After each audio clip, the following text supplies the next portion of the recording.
For over 4 decades now, one artist has been a master of provocation. But what if the scandals weren't just scandals? What if the outrage was actually the whole point? We're talking about a masterclass in controversy where every shock was a calculated part of a career-defining strategy. And this quote from just last year, it really says it all. After all these years fighting with how the public sees her, she doesn't think of herself as a victim of outrage.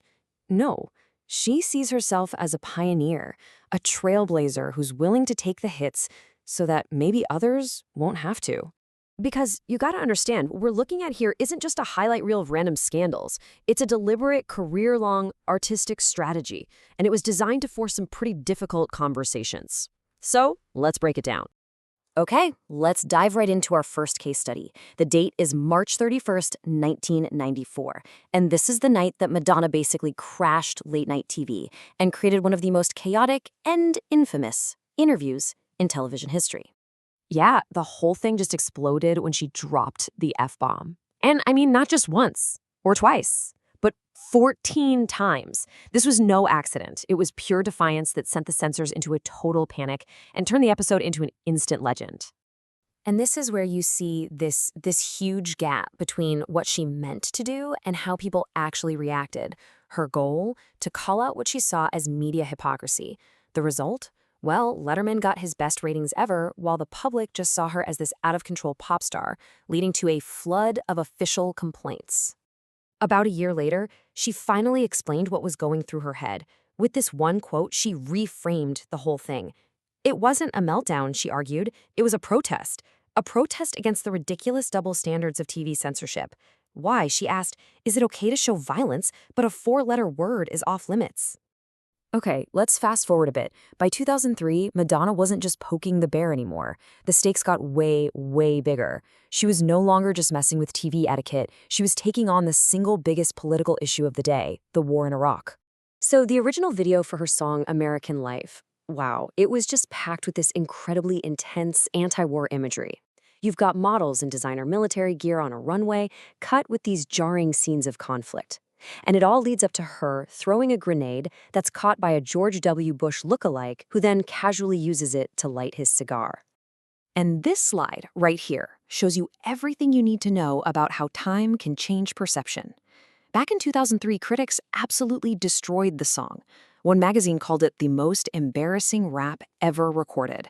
But you look at it now, it's been completely reevaluated as a gutsy and incredibly bold move. You know, the backlash got so heated so fast that for the very first time in her career, Madonna actually censored herself. People were accusing her of being unpatriotic, so just days before it was supposed to come out, she pulled the original video and put out a much, much safer version instead. All right, let's jump ahead 16 years. She's back in the political ring, but her whole approach is different. The stage is global. It's the 2019 Eurovision Song Contest in Tel Aviv with millions and millions of people watching. So this was the big problem she was up against. The rules for Eurovision are super strict. Absolutely no politics, period. So the question is, how do you get a powerful message across when you're literally not allowed to say anything about it? Well, she did it without saying a single word. It was all visual. Check this out. You had dancers wearing gas masks. And then, the big one, 2 of her dancers, one with an Israeli flag on their back, the other with a Palestinian flag, walking up a staircase arm in arm. And the whole thing ends with just 2 words on the screen. Wake up. And how do we know it worked? Well, the organizers kind of freaked out. They put out a statement immediately, basically disowning the performance and reminding everyone it was a non-political event. By forcing them to say that, she proved her silent protest had been heard loud and clear.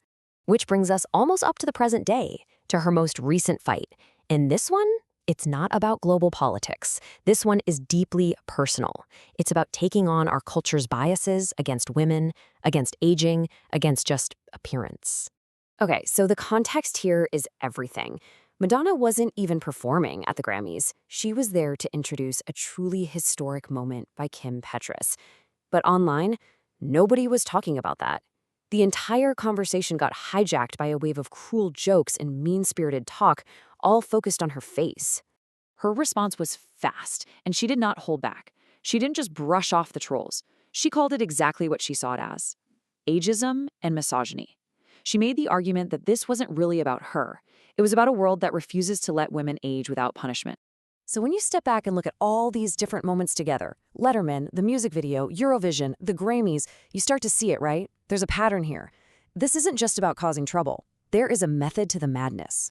It's like she has this 4-step playbook. Step 1, find a cultural line you're not supposed to cross. Step 2, create something provocative that just blows right past it. Step 3, brace for impact and endure the huge public backlash. And then step 4, the most important one, use all that attention to reframe the conversation and make the point you wanted to make all along.